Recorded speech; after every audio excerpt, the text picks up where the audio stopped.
여러분은 현대인의 능력 중에서 우리가 지금 이제 AI 시대를 살아가고 있는데 가장 중요한 능력이 뭐라고 생각하시나요? 예. 지금 이제 AI까지 나와서 뭐 이미 이제 디지털 이 세계로 넘어오면서 모든 정보는 사실 누구에게나 오픈돼 있잖아요. 이제는 이런 어떤 플랫폼이나 우리가 무료로 쓸 수 있는 굉장히 다양한 이런 통로들이 생기면서 그냥 평범한 사람들도 자기의 목소리를 발할 수 있고 뭐 글이든 사진이든 영상이든 자기를 표현할 수 있는 도구가 굉장히 많이 생겨난 것 같아요. 그래서 사실은 그렇게 크게 감추어진 정보가 있나? 그러니까 또 AI까지 나와서 누구나 검색하면 물론 어떤 환각적인 증세도 있기 때문에 이제 약간 또 검증이 필요한 부분도 있을 수 있지만 그래도 그런 기술들이 이제 정교화되고 있기 때문에 우리가 필요한 정보는 너무 많이 이제 얻을 수 있고 너무 많아지다 보니까 이제 큐레이션이라는 게 더 필요한 거죠. 예전에는 정보를 소수만 독점했다면 지금은 너무 정보가 넘쳐나서 또 그 중에서 정말 필요한 정보가 무엇인지 또 같은 정보래도 같은 소재래도 필요한 타겟에 맞춰서 그 정보를 잘 정의하는지 이거에 따라서 이 정보를 보는 사람이 도움을 얻을 수 있고 도움을 안 얻을 수도 있는 것 같아요. 그래서 어떻게 보면 아웃풋이죠, 아웃풋. 그러니까 지금은 인풋은 엄청나게 할 수 있는 시대잖아요.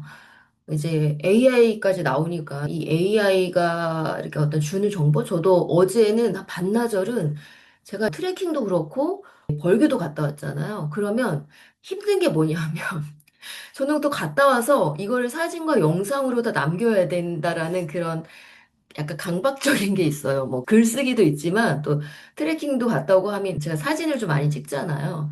그걸 또 정리하는데 나중에는 시간이 안 돼요. 그럼 이제 그걸 못한 게 있으면 뭔가 그 죄책감? 아, 내가 그때 그거를 날려버렸다. 이제 약간 이런 생각들이 있어서 어느 순간부터는 갔다 오면 그래도 이제 너무 지나지 않게 빠르게 이제 그걸 정리하려고 하는데 아무리 제가 그걸 빠르게 해도 뭐 트레킹을 갔다 오면 그래도 그 하나지만 벌교 같은 거는 1박 2일 갔다 오면 이 1박 2일 동안에 많은 곳을 다녔잖아요. 그러면 이제 간단하게는 제가 하나의 블로그로 이제 제 책마음 계정에는 올렸지만 또 제가 여행 트레킹 계정이 따로 있거든요. 그럼 거기는 뭐 식당 하나, 어떤 코스 하나별로 제가 또 다 정리를 해야 된다라는 이게 강박적인 게 있어가지고 이제 책마음 가정에는 1박 2일 코스로 좀 짧게 정리를 했지만 다른 자연을 거닐다 블로그 계정에는 이 코스마다 이거를 또 사진이 많으니까 그거를 또 하나의 글로 다 담을 수 없으니까 영상을 이번에도 4개나 만들고 반나절을 그걸 하고 있는 거예요. 지나면 휘발될 거니까 저는 이제 그런 여행 계정은 뭐 다른 용도보다는 제가 음식점을 어디 가면 기억을 잘 못해요. 사실 저를 위해서 검색하면 내가 기록을 해놓으면 아 여기 맛있었는데 제가 찾을 수 있는 거예요. 그래서 그거는 뭐 또 다른 용도보다 트레킹 이런 것도 내가 갔던 곳을 좀 내가 이렇게 찾아서 볼 수 있게 사실 첫 번째 이유는 그건데 아무튼 이 인풋은 너무 많아요. 그쵸? 우리가 어디 여행을 갔다 와도 다 인풋이죠. 책을 읽어도 다 인풋이고 SNS를 봐도 수많은 정보들이 우리 안에 인풋이 돼요. 쏟아져 들어와요. 근데 중요한 건 뭐냐 하면 이 인풋과 아웃풋의 균형이 잘 안 이루어진다는 거죠. 근데 우리의 뇌가 성장하기 위해서는 인풋도 안 하면 문제긴 하죠. 그래서 우리가 독서를 하는 거잖아요. 근데 이 뇌를 성장시키기 위해서는 인풋뿐만 아니라 아웃풋도 꼭 필요하다. 뇌가 학습하는 데는 두 가지가 있는데요. 하나는 듣고 뭐 음미하고 책을 읽고 이런 것처럼 우리가 뭐 어떤 여행을 가서도 우리가 보고 듣는 게 굉장히 많잖아요. 이런 것들이 이제 인풋적인 건데 이게 우리의 감각을 이용하는 감각계 학습이라고 해요. 감각계 학습. 근데 요거와 조금 또 다른 게 그럼 우리가 이제 듣고 뭐 보고 생각하고 이런 것들을 입으로 내뱉거나 아니면 글로 쓰거나 하는 게 이제 아웃풋이죠. 아웃풋 한다는 거는 내가 말로 표현하는 것도 있고 또 글로 쓰는 것도 있죠. 이게 운동계 학습입니다. 그래서 사실 이 양쪽에 감각계 학습과 그러니까 들어오는 거랑 나가는 운동계 학습이 이 양쪽의 균형이 잘 맞을수록 뇌의 학습 능력이 더 완벽해지는 거예요. 근데 지금 시대는 인풋은 너무 많아요. 그러니까 우리가 정보를 소비하는 것은 굉장히 많을 수 있죠. 근데 이거를 이제 꺼내는 이런 것은 약하다, 여전히 약하다는 거예요. 우리가 뭐 독서를 한다고 하면 읽은 것을 아웃풋으로 떠올릴 수 있는 이 기회를 의도적으로 만들어야 되고, 제가 예전에 독서법 강의할 때도 이게 내 것이 되려면 제가 정확한 수치는 기억이 안 나는데 그 3대 7이었나? 그러니까 아웃풋이 7 정도는 돼야 그러니까 우리가 하나의 어떤 인풋을 했으면 그것을 뭐 말로 뱉거나 글로 쓰거나 하여튼 어떻게든 사실 아웃풋이 7 정도 돼야 내 것이 된다는 거예요. 내가 하고 나서 왜 기억이 안 나요? 인풋만 했으니까 기억이 안 나는 거예요. 어떻게 한 번 읽고 우리가 기억을 해요. 이거를 뭐 카드 뉴스도 만들어 보고 블로그에 글도 써보고 누구한테 설명도 해보고 토론도 해보고 이러면서 아웃풋이 사실은 읽는 게 3이라면 7 정도 돼야 이게 실제 연구 결과였거든요. 근데 아웃풋이 훨씬 많았다. 그런데 우리의 일상을 돌아보면 사실 인풋이 더 많은 거죠. 그럼 기억을 할 수가 없죠. 그래서 이 균형이 굉장히 이제 깨어져 있고 근데 이제 음악 같은 경우는 뭐 어릴 때 뭐 음악을 많이 들으면서 자란 사람은 귀가 발달했겠죠. 근데 내가 스스로 이 좋은 음악을 작곡하고 연주할 수 있는 사람은 그것까지는 쉽지 않잖아요. 근데 이 언어라는 거는 누구나, 그러니까 음악은 조금 어떻게 보면 누구나 할 수는 없는 거죠. 듣는 거는 많이 해도. 근데 이 언어라는 거는 누구나 사실 쓰는 거잖아, 일상에서. 이거는 누구나 쓰는 거잖아요. 그래서 학습 전반에서 이 우리가 이 인풋한 것을 쓰고 또 말하면서 언어로 내뱉으면서 이 운동계와 감각계의 균형을 맞추기가 굉장히 좋은 분야고 또 우리 실생활에도 도움이 된다라는 거죠. 뭐 우리가 관계를 생각해 보면 정말 이게 우리가 인풋하고 좋은 어떤 생각과 가치관과 이런 언어들을 이렇게 인풋을 했을 때에 인간 관계를 돌아보면 상대의 입장과 상황을 이제 고려하면서 거기에 맞춰서 최선의 배려를 언어라는 형태로 아웃풋을 할 수 있는 거죠. 아웃풋을. 예, 그래서 또 우리가 뭐 글을 쓰는 것도 회사에서 이 글을 그래도 잘 쓰고, 쓰는 거와 안 쓰는 거는 일을 잘하고 못하는 중요한 또 판단 기준이 되죠. 꼭 우리가 정제된 어떤 글쓰기가 아니더라도 뭐 기획서를 제출할 때도 이것도 다 아웃풋이잖아요. 아이디어를 조금 더 매력적인 언어로 잘 포장해서 또 프레젠테이션 할 수 있는지 없는지가 어쩌면 이 또한도 음, 약간 뭐 재능의 부분도 기획도 있을 수도 있지만 평소에 이 인풋과 아웃풋을 얼마나 축적했는지로 판가름 나는 경우도 굉장히 많죠. 근데 이 뇌과학 측면에서 우리가 되게 중요한 지점이 하나가 뭐냐 하면 저는 아이디어가 없어요. 아니면 저희 이제 뭐 책을 쓰러 오시는 분이나 글을 쓰러 오시는 분들이 늘 하시는 말, 뭘 써야 될지 모르겠어요. 제가 책을 쓰러 왔지만 막상 이거를 내가 글로 잘 써낼 수 있을까? 아마 이런 걱정과 염려가 누구에게나 있을 겁니다. 이거는 누구에게나 있어요. 그쵸? 근데 이제 이런 글을 써본 경험이 없어서일 뿐이지 한 번이라도 글을 써보거나 그런 경험을 가져보거나 책을 한 권을 써보거나 이런 분들은 깨닫는 게 뭐냐 하면 종이가 빈 여백이 있을 때에 뭘 써야 될지 몰랐는데 막상 쓰기로 마음을 먹고 손을 움직였을 때 써진다라는 거예요. 그리고 내 안에 이런 생각이 있었나? 이런 문장이 내 안에 있었나? 그러니까 이거를 쓰기 전까지는 모르는데 실제로 내가 쓰기로 실천을 했을 때에 나도 생각지 못한 좋은 문장, 내가 이런 문장을 쓸 수 있는 사람이었어? 아니면 이런 생각이 내 안에 있었어? 이런 스스로 놀래는, 여기 지금 공저 쓰고 계신 분도 계시는데, 스스로, 내 안에 이런 문장과 생각이 있었어? 뭐 이런 경험들을 이제 하게 된다라는 거죠. 그러면서 거기서, 아, 조금씩 쓸 수 있겠다. 내가 쓰면은 뭔가 나온다. 그래서 늘 제가 말씀드리는 게, 어, 우리가 글감이 없어서 못 쓰는 게 아니라 쓰지 않아서 없는 거라는 거죠. 쓰지 않아서 없는 거. 뇌과학자, 뇌를 연구하는 사람은 이 사실들을 이미 다 알고 있대요. 근데 현실에선 이게 잘 안 알려지고 이랬을 뿐이지. 이게 뭐냐 하면 우리 안에 사실은 우리가 수많은 인풋을 하잖아요. 그러니까 독서도 우리가 다 기억하지 못해도 하는 게 중요한 이유가 사실은 우리 무의식 안에 제가 지난번 말씀드린 것처럼 사실은 우리 무의식 속에 계속 그 좋은 뭔가 인풋들을 물론 좋은 인풋을 해야죠. 그것을 쌓아가는 거예요. 그러니까 우리가 의식적으로는 다 기억을 못하고 나는 기억이 하나도 안 나는데요? 이럴 수 있지만 우리 무의식 속에 사실은 이 너무나 방대한 정보가 축적이 되고 있다라는 거죠.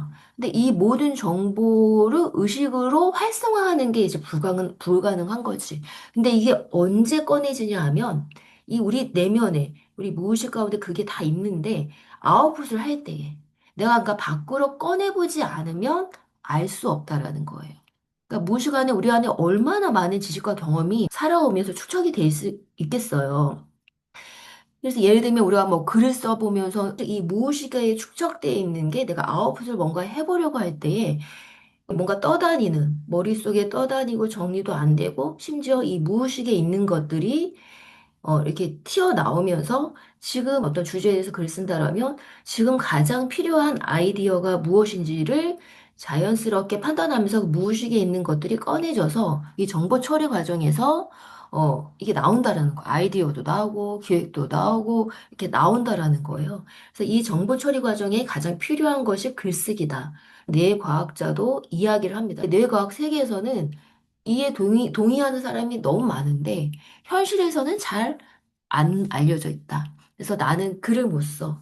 나는 아이디어가 떠오르지 않아. 근데 그거는 그냥 아웃풋을 안 해봐서 그렇다는 거예요. 그래서 우리가 어찌되었던 꾸준한 아웃풋이 매우 중요하다. 뭐 어떤 거든 말로 뱉든 뭐 독서 모임 하는 사람들 어떻게든 그런 기회를 좀 그래도 중간중간 갖는 거죠. 아니면 누구한테 내가 그걸 설명해 보든지 또 글을 써보는 거, 뭐 여러분 SNS를 하여튼 활용해서 여러분이 인풋한 많은 뭐 독서뿐만 아니라 경험이나 이런 것들을 실제로 아웃풋을 해보는 게 너무 중요하다. 그런데 지금 이제 AI가 들어왔잖아요. 그래서 AI가 많은 걸 해주잖아요. 이제는 AI 없이 살 수는 없어요. 저도 이제 여행 블로그 같은 경우는 예전에는 직접 제가 다 뭐 글을 거기는 이제 사진 위주니까 많이 안 쓰지만 근데 여행 블로그는 제가 뭐 책도 아니고 뭐 굳이 이제 그냥 사진을 기록하는 게 전부기 때문에 사진만 넣기가 그러니까 그 경우는 제가 AI를 거의 활용해요. AI가 다 정보를 이제 그 지점에 대한 설명을 제가 직접 검색해서 찾지 않아도 해주죠. 근데 일반 글쓰기, 어떤 내 스토리와 시과 경험, 이 뇌과학자들도 얘기하는 게 뭐냐면 우리가 뇌가 성장하려면 뇌에 좀 자극이 있어야 돼요. 그래서 독서도 맨날 같은 장르만 읽으면 안 되고 맨날 쉬운 책 내가 읽고 나서 쉽게 이해되는 속도공기 가능한 그런 책만 읽으면은 뇌가 성장하지 않는다라는 거예요. 뇌가 좀 자극이 있어야 되고 내가 읽어보지 않은 장르의 책도 읽어봐야 이게 뇌의 다양한 회로가 만들어지면서 어떤 뭔가 아이디어가 필요하고 뭐 글을 쓰든지 기획을 하든지 할 때에 이런 것들이 다 활용해서 좀 창의적인 발상이 되는데 그냥 이제 내가 읽고 싶은 거, 쉬운 거, 진짜 편한 거, 이런 것만 하면 아무리 독서를 해도 뇌가 이제 거기 한계에 머무르겠죠. 글쓰기도 똑같아요. 우리가 뭐 진짜 단순한 거, 뭐 어떤 요약이 필요하거나, 어떤 진짜 뭐 검색을 하거나, 어떤 정보수, 이런 것들은 AI로 활용을 지금은 하는 게 되게 효율적인 거죠.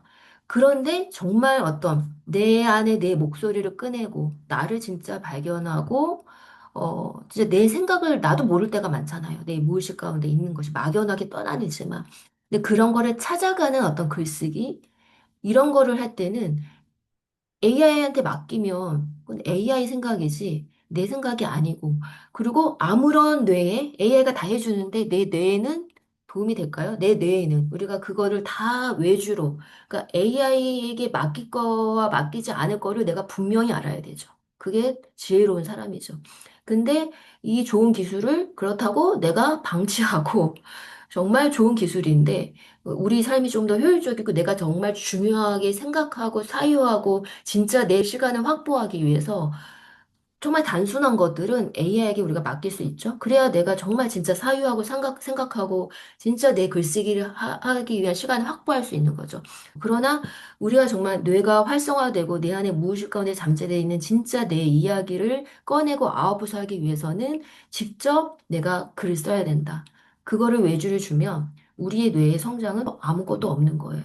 그래서 이 독서와 글쓰기가 굉장히 내 성장에 중요한 부분이지만 어떻게 활용해야 되는지, 예, 특별히 이 인풋과 또 아웃풋, 이 균형이 깨져 있는데 인풋만 하셨던 분들은 그래서 좀 아웃풋이 피곤하긴 해요. 그래서 어제는 저는 하루 종일 진짜 하루 종일 예, 또그 갔다 오면 지금 아니면 좀 7, 8월이 바쁘니까 저 책도 써야 되고 강의도 찍어야 되니까 이거 자꾸 저거 못했는데 계속 이 생각이 남아 있으니까 진짜 반나절 이상을 빨리 다 정리해 버리고 그러긴 했어요. 예, 그래서 이 아웃풋이 피곤합니다.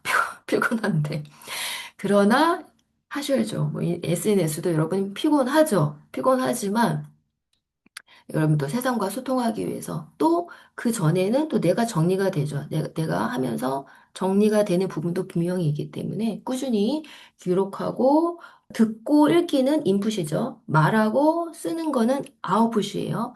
그러니까 저도 이 독서 모임이 이 네 가지 요소를 늘 제가 초반부터 강조를 했잖아요. 그래서 이 네 가지를 좀 균형 있게 하려고 계속 이렇게 좀 노력을 하죠. 인풋은 누구나 혼자 할 수 있어요. 근데 말하고 쓰고 듣고 듣는 것도 우리가 이제 그쵸 같이 이 의사소통이 네 가지 이게 다 활성화가 돼야 우리의 뇌가 우리 안에 있는 그 사고력이 이제 균형 있게 발달한다 이 사실을 기억하시면서 좀 인풋과 아웃풋 나는 잘하고 있는지 균형 있게 하고 있는지를 또 돌아보시는 하루가 되셨으면 좋겠습니다. 오늘도 여러분 이 새벽에 읽은 책 속의 한 문장 단톡방에 아웃풋 하시고, 여러분의 또 SNS에 또 여러분 생각을 조금 더 적어보시고, 또 누구한테 아니면 회사에서 누구에게 오늘 이런 좀 이야기 읽었는데 말로 꺼내보시고, 뭐 이렇게 다양한 방식으로 또 아웃풋을 해보는 하루 되셨으면 좋겠습니다. 네, 오늘도 여러분 좋은 하루 보내시고요. 내일 뵙도록 하겠습니다.